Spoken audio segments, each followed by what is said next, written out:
So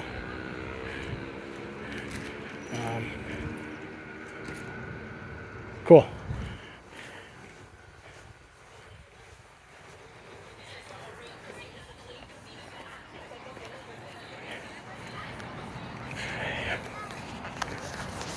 But yeah, there's all this space over here as well. This is like the other side, this part of the park.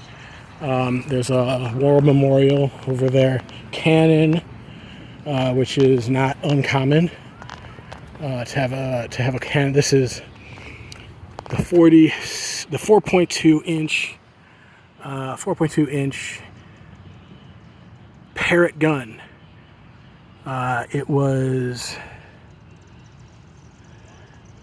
acquired by Macomb chapter 1907.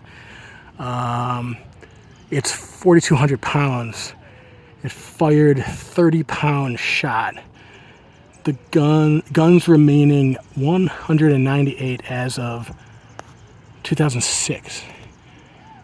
Oh, so this is only one of 198 of these 4.2 inch Parrott guns like in existence.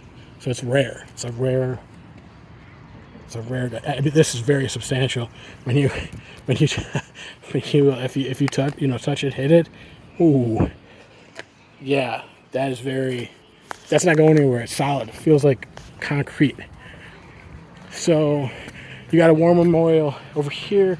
Lots more space over here. You've got spaces over here as well. Kind of wanted to get back to the shops or the buildings on the other side of the square. You've got the train depot is right there, right by this play area for the Kiwanis. You've got the train depot, and then you've got they're calling this, I see it's being branded the Handler Park. So this is the Handler Park in Macomb. The sun is setting, hard to see things, so we're trying to move along. So you got the train depot bordering the north street of the second square, and then you also have, so you got a lot of spaces. You got the DG down there, the Dollar General, and then you have some pretty big intersections, and you've got the BP gas station down there, and then they're branding this the historic downtown for Macomb.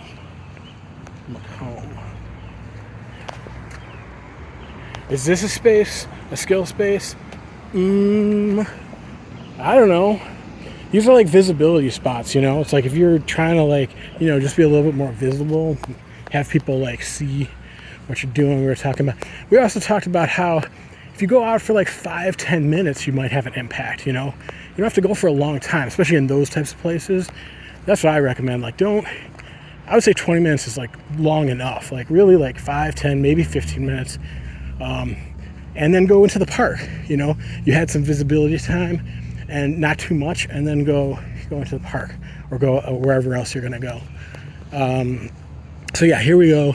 We're picking up with the buildings on the west side of the park.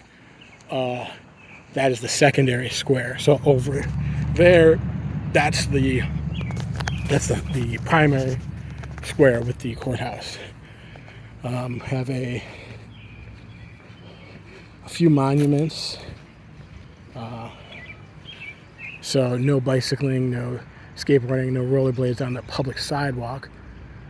Makes it seem like you can do that in the street. Depends what the rules are about that.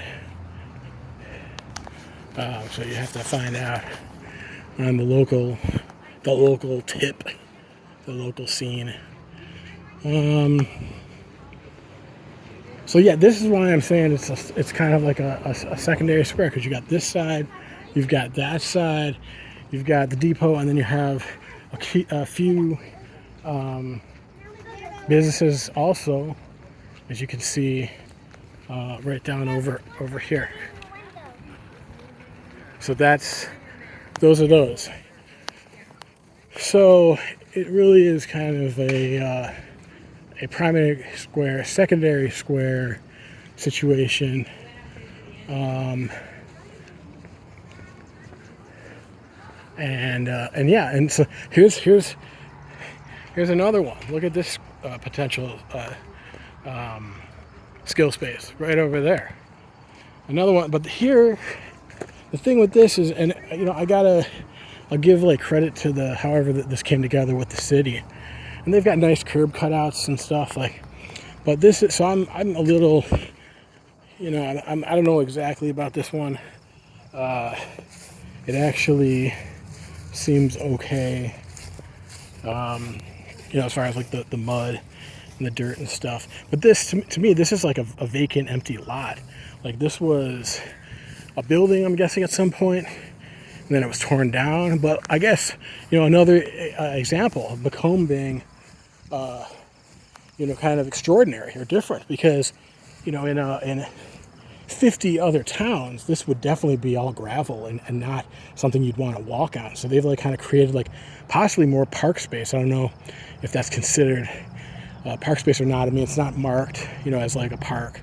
But yeah, I mean, as far as skill space is concerned, like this is a big spot right there. So I'm seeing like a lot of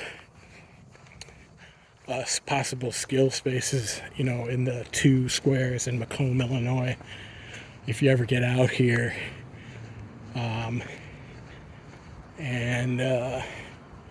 Yeah, it's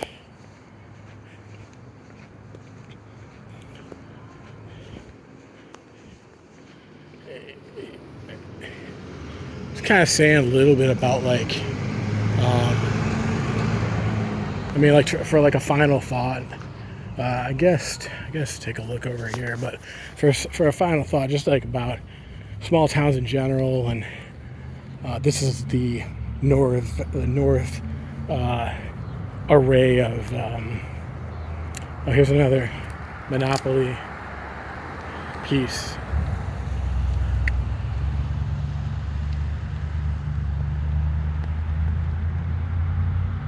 And let's see.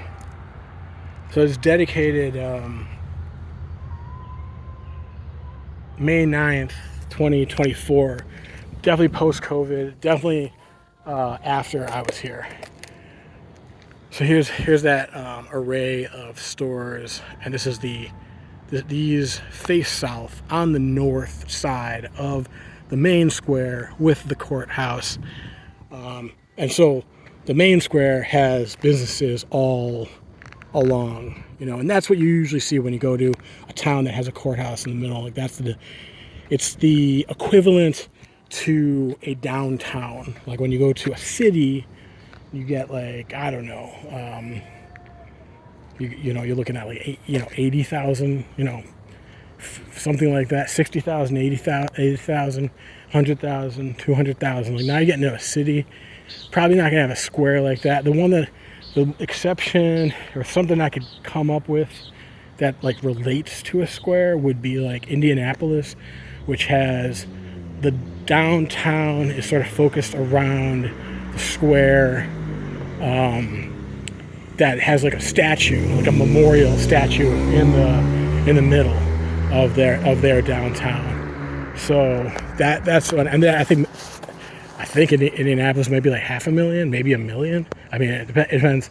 Then you got your if you're talking about metro area where the city boundaries itself, there's all that stuff.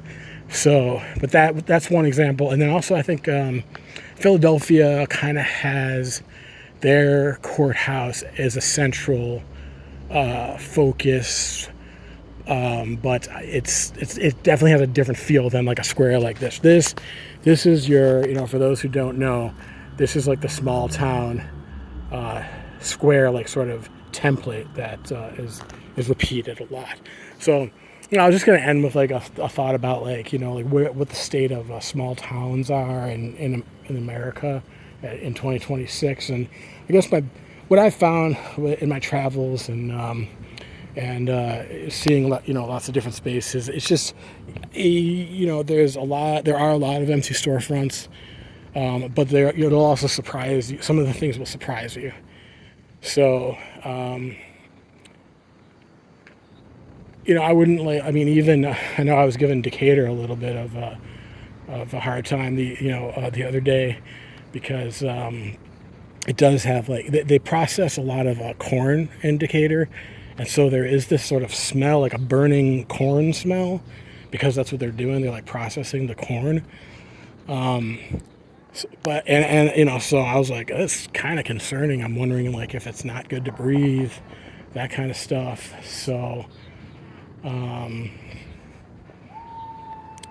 but like I wouldn't like write any place off. I mean, people live there. It's like that's their place that they live. So it doesn't matter where you live, whether it's like like in a really place that has a lot of money, or like some place that's like environmentally like beautiful, like it's on an ocean, or it's on there's palm trees and stuff, or maybe it's in like different kinds of areas, and it's like people live where they live, and like it deserves a level of respect for that. So I mean, like have a little, it's like on both sides. It's like have a little pride or respect for like places that you don't live, and also for people that live there too. It's like to have that, to kind of develop that that sense. I mean, every place you go to has like messed up things, and like especially like local politics, things get bogged down. People have agendas. People like want to develop something. They're not able to develop something. They need these resources. They can't get these resources. I mean, this happens like all the time, everywhere. So like that's a whole nother like side of like actually living day to day in a place. You like no matter where you are, there's always going to be like, whether it's like one family or like 20 families or like 1,000 families who have like been there for like generations and generations, like for hundreds of years. So it's like obviously they're going to like be more connected with like the city government, probably because they've been there so long. So and you come in and you're like, I want some skill space. I want to do some kendama. And they're like, what's a kendama? So and I mean, the good thing for us with the skill world, or the like this thing that's like coming together, the good thing for us is like it's cool. It's like if you're talking to people and you're like, I want we want that skill space, we're going to do flow, hoops and poi and kendama, and they're like, oh, I've seen the hoops, I know what a hula hoop is, but like what's a kendama? And then you show them the kendama, and like you show them like what you can do with it, and like you show the skills and everything. They're like, well, it's really neat. Like I didn't know that this existed, and that's these things, like they know a yo-yo, but they didn't know that like this thing, and they can like instantly see, especially with someone who like is proficient at a kendama, they're going to be like, oh wow, okay, like I get this, as opposed to like some other things. So there's a lot of like, we have keep kind of like going over this stuff over and over, but like we have the like we're at a very good advantage to make this stuff happen, because it's like people don't know they want it, but when they see it, they're like, oh yeah, like this makes sense. Like, and you're also like not asking for a lot. You're asking for like some basically some you want people to know what it is, right? Like you want people to be familiar with it. Maybe you could even get some gigs out of it. You could do stuff for the city, the village, etc., where you are. But it's like, you're asking for like a to be able to use the park, which you can already do, like you can do anyway. So the park's already there. The skate parks are already there. Like you can, like you could do this stuff right now with the parks and the skate park. So like there's no, this is just like free for, it's not like free for the taking. It's like this is what this stuff was